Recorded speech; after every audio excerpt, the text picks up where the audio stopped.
ভাই ইয়াসদির কথাও মনে করা। এই দেখো কাকিমা হাত ফাত কানে ফোন দিয়ে বাইক চালাচ্ছে ভাই। এই দেখো ক্যামেরা পুরো ঘুরে গেল। ওফ অসাধারণ। নামবো, ঠিক আছে নামছি। কাজ ভেঙে আছে, অ্যাক্সিডেন্ট হয়েছে। তলায় আমি যেহেতু একটা গার্ড লাগিয়ে রেখেছি, দেখো হাত ফাত দেখানো নেই, ইন্ডিকেটার নেই, মানে এই যে এই রেডারটা তাহলে টিভিএস রেডার নিয়ে আমাকে টানছিল। আর একটা কথা, এটার গ্রাউন্ড ক্লিয়ারেন্স নিয়ে অনেক রকম কথা বলে।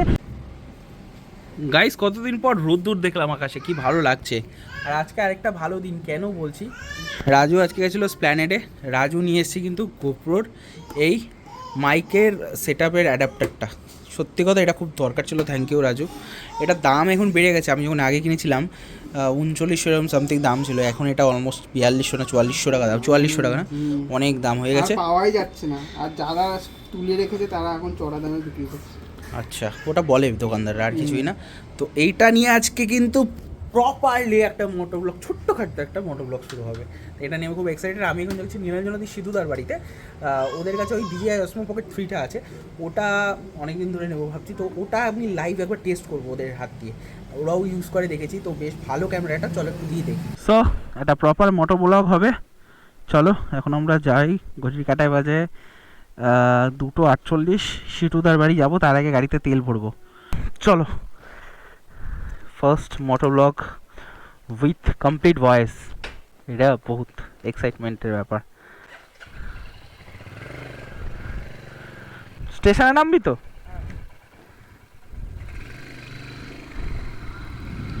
সো ফার্স্ট মোটো ব্লগ, কেমন কি ভিউ আসছে আমাকে একটু জানাও। রাজুকে স্টেশনে নামিয়ে আমরা ব্রিজ থেকে বেরিয়ে যাবো তাহলে। রাস্তাটা, এই রাস্তাটা নতুন হলেও বাদিয়েছে, নাহলে এই রাস্তাটা আগে খুব খারাপ অবস্থা ছিল। এই রে এ কি অবস্থা, জেসিবি কি খুদাই।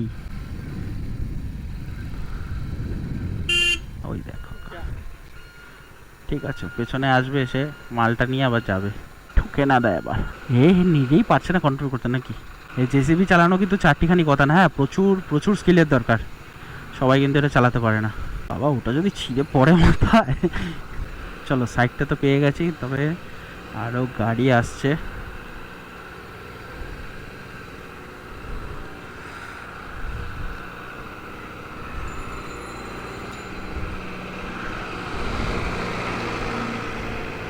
ফাইনালি প্রাণ বাঁচলো।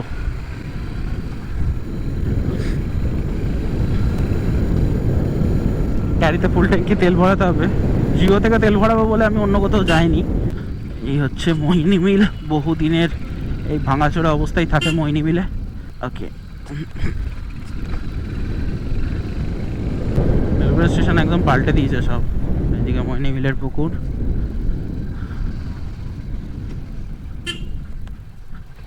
ওকে টাটা।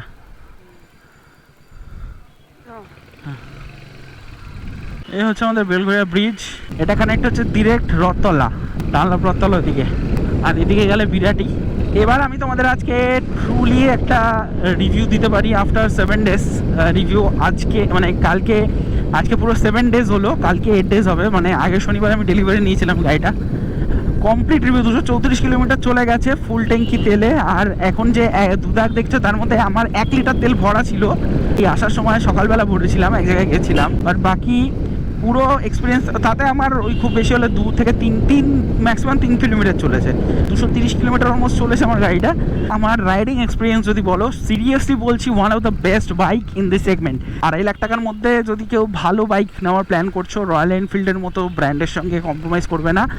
রয়্যাল এনফিল্ডের হান্টারটা দেখতেই পারো, হ্যাঁ ক্লাসিক আছে, বাট ক্লাসিকটা একটু বাল্কি লাগে। এমনি ইয়াং এজের জন্য, যারা কলেজ স্টুডেন্ট আছো, 20 বছর 25 বছরের যারা আছো, তারা যদি বাইক নিতে চাইছো, তাদের জন্য হান্টার বেস্ট সেগমেন্ট। দেখো আমার যে অ্যাপাচি RTR 310, ওটা নিয়েও আমি খুব খুব খুব স্যাটিসফাইড। কিন্তু এই বাইক আর ওই বাইকের মধ্যে আকাশ পাতাল তফাৎ কোথায়। এটা 350 সিসির গাড়ি, ওটা 310 সিসির গাড়ি, কিন্তু তাও আমার মনে হয় কোনো একটা জায়গায় এটা আমার কাছে অনেকটা, হ্যাঁ হ্যাঁ এটাই হয়তো অনেকটা, অতটা পিক আপ নেই, এটাই হয়তো অতটা সেই পিক আপটা নেই, বাট এটা শর্ট পিক আপ প্রচুর। কিন্তু হ্যাঁ একটা কমস আছে, সেটা হচ্ছে এখানে কিন্তু হিটিং ইস্যু আছে, প্রথম দিকে তো হবেই। দেখো রয়্যাল এনফিল্ডের গাড়ি এমনিই হিট হয়, তার মধ্যে প্রথম দিকে নতুন গাড়ি তো রয়্যাল এনফিল্ডের এমনি হিটিং হবে। তো সেই ব্যাপারগুলো যদি তোমরা ছেড়ে দাও তাহলে আমি বলবো Royal Enfield Hunter the best. আর বিশেষ করে টোকিও ব্ল্যাক এই কালারটা আমার এত পছন্দ হয়েছে, সিরিয়াস রাস্তায় যখন যাই লোকে দেখে একবার যে এটা কি, এটা রয়্যাল এনফিল্ডের গাড়ি, কোন গাড়িটা এটা। বা এটা অনেকটা যাবা ইয়াসদির কথাও মনে করা। এই দেখো কাকিমা হাত ফাত না, কানে ফোন দিয়ে বাইক চালাচ্ছে ভাই, কি বলবো, কানে ফোন দিয়ে পেছনে না তাকিয়ে অটোমেটিক ঘুরে গেল। কি আর বলবো, এদের বলার কিছু নেই ভাষা। নীলগঞ্জ রোডটা ধরে বিটি রোডে উঠে যাবো।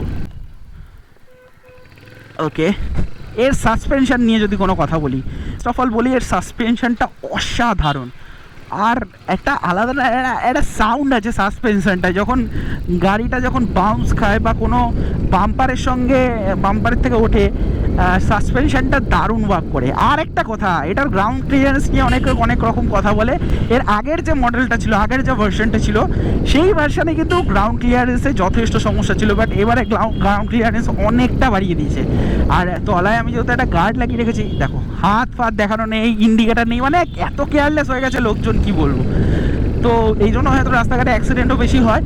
যাই হোক, আমি জ্ঞান দিচ্ছি না, বাট দ্য থিং ইজ এরকমই চলছে রাস্তাঘাটে, আর কিছুই না। নিচের গ্রাউন্ড ক্লিয়ারেন্সটা যেহেতু বেড়ে গেছে, এটা চালাতে আরও বেশি কমফোর্টেবল। আর সিট হ্যান্ডেল এগুলো নিয়ে আমি অবশ্যই একটা ডিটেল ভিডিও বানাবো, ওনারশিপ রিভিউ। এর আগের আমাদের রঞ্জিতেরই এই বাইক রয়েছে, তো রঞ্জিত এটা নিয়ে কতটা স্যাটিসফাইড এটাও আমি বলবো। আর কী কী ডিফারেন্স আছে, হ্যান্ডেলের একটা ডিফারেন্স আছে, আমরা কালকেই এটা আলোচনা করছিলাম। রঞ্জিতের বাইকটা আমি যখন চালাচ্ছিলাম, মানে আগের হান্টারটা, সেই হান্টারটায় কিন্তু হ্যান্ডেলটা অনেকটা বেশি ওয়াইড, অনেকটা চওড়া, সে কারণে এটা এরমভাবে চালাতে হয় আর হাত পাত ব্যথা হয়ে যায়। তো বাট এই নতুন যে হান্টারটা করেছে, এটা হ্যান্ডেলটা ছোট করেছে, কম্প্যাক্ট করেছে, সে কারণে এটা কিন্তু চালাতে অতটা অসুবিধা হয় না, আর এটা হাত খুলে চালানো যায়। অনেক বেশি অ্যাক্সেসরিজ আমি লাগিয়েছি। যাই হোক, চলো এবার ডিরেক্ট জিওর পেট্রোল পাম্পে গিয়ে দেখা হচ্ছে। জিওর পেট্রোল পাম্পে যাচ্ছি, আমার বাড়ি থেকে অনেকটাই দূর, কিন্তু জিওর পেট্রোল পাম্পে যাচ্ছি, এক তো 1 টাকা করে মনে হয় কম। আর তার থেকেও বড় কথা, জিওর তেল যারা ইউজ করে তারা জানে মাইলেজ বেটার পাওয়া যায়, কারণ জিওর তেলটা পুরো পিওর হয়।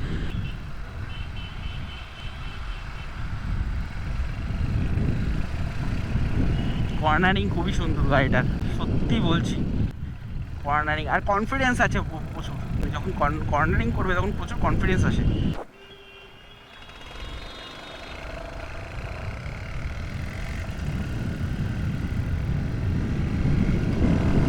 সিগনালে সবসময় দাঁড়াতে হয়,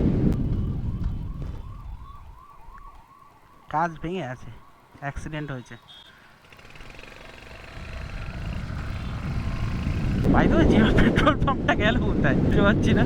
এইচপি ভাই, জিও কোথায় ভাই? এটাতে এইচপি পেট্রোল পাম্প, তার মানে এটা নতুন হচ্ছে জিওটা, তাহলে জিওটাই কি এইচপি হয়ে গেল? হায় হায় হায় হায়, কী করলাম আমি?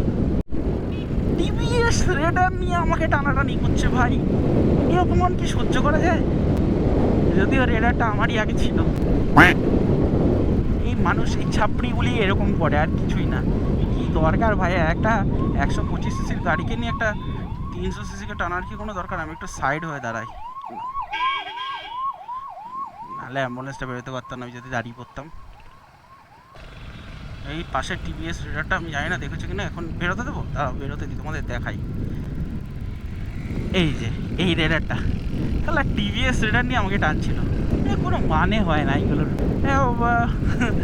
সামনে সিগন্যাল পড়ে গেছে, হ্যাঁ এবার তো দাঁড়াতেই হবে, দাঁড়া।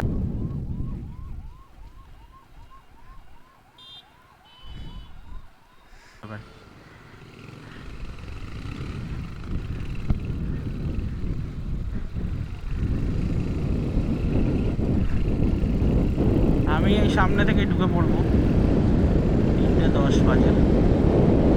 যাওয়ার সময় তেলটা কোথাও একটা থেকে পড়তে হবে। চলো আমরা সিটুদার বাড়ি যাই। লোকেশন আমি দেখাতে পারবো না, তাই আমি দেখাচ্ছি না, গোপ্রোটা অফ রাখছি। সিটুদার বাড়িতে ঢুকে দেন কথা হচ্ছে। সো এই হচ্ছে কম্বো কিটটা, মানে অসমো পকেট 3টা, কম্বো কিটটা তো না, অসমো পকেট 3। কেমন হচ্ছে ইউজ সিটুদা? দারুণ দারুণ না? ভালো, নেওয়া যেতে পারে চোখ বন্ধ করে। দারুণ, আর ক্যামেরার গিম্বেল অপশানটা দারুণ লেগেছে। এই গিম্বেলটা পুরো কাজ করে, পুরো 360, মানে এ দেখো ক্যামেরা পুরো ঘুরে গেল। ওফ, অসাধারণ। এই ক্যামেরাটা আমি সিটুদার হাতে দেখেই আমি ফার্স্ট ইমপ্রেস হয়েছিলাম। তারপরে দেখলাম আমার গুরুদেব এমএসকেও ইউজ করে, অনেকে ইউজ করে। তো চলো এই ক্যামেরায় তাহলে ফাইনাল করি। আর এরকম ফ্লিপ করলে তোমার মানে হরাইজেন্টালি ভার্টিক্যালি দুটোই ভিডিও করা যায়, দারুণ। এটা হচ্ছে DJI Osmo Pocket 3। তাহলে এটাই ফাইনাল, কালকেই হরে কৃষ্ণ। না না মেট্রো গলি, অনলাইনে দাম বেশি, প্রচুর দাম। 64,000 টাকা কম্বো কিটটা, এটা বলেছে 49। আমি নিয়েছিলাম 45 তো সব কিছুর দাম বেড়ে গেছে। Black coffee, health conscious. তুমি মুড়ি খাবে না? গাড়ির ফিউল একেবারে শেষের দিকে, এবার আমাকে তেল ভরতে হবে। বেরিয়ে পড়েছি নীলাচন্দ্র সিটুদার ফ্ল্যাট থেকে। এখন আমরা যাব গাড়িতে তেল ভরবো, আগে ফুল ট্যাঙ্কি, তারপরে কথা বাকি। নাহলে গাড়ি যখন তখন যেখানে সেখানে বন্ধ হয়ে যাওয়ার একটা সম্ভাবনা আছে। যদিও রিজার্ভে 4.5 লিটার মতো তেল থাকে। জিওর পেট্রোল পাম্পটাকে মিস করছি আমি খুব। যাই হোক, আমি এই যে জিওর পেট্রোল পাম্প গাইস ফাইনালি পেয়েছি। আম সরি তেল ভরার ভালো অপরচুনিটি পেয়ে গেছি।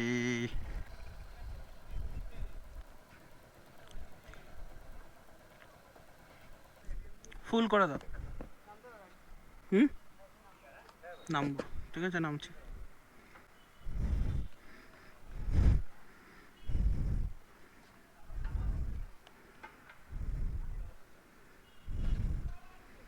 কেন গাড়ি থেকে নামতে হয় কেন?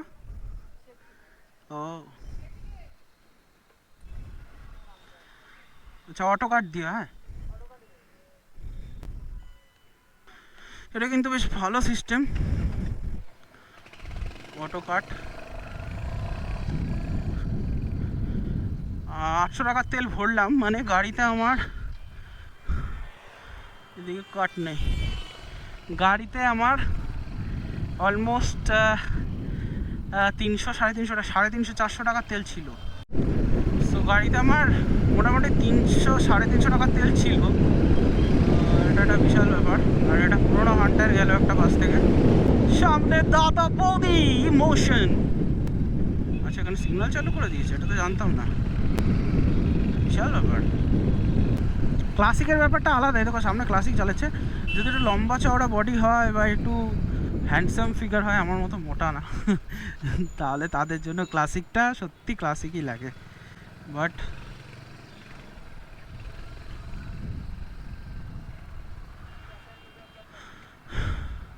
আমাদের জন্য হান্টারই ঠিক আছে।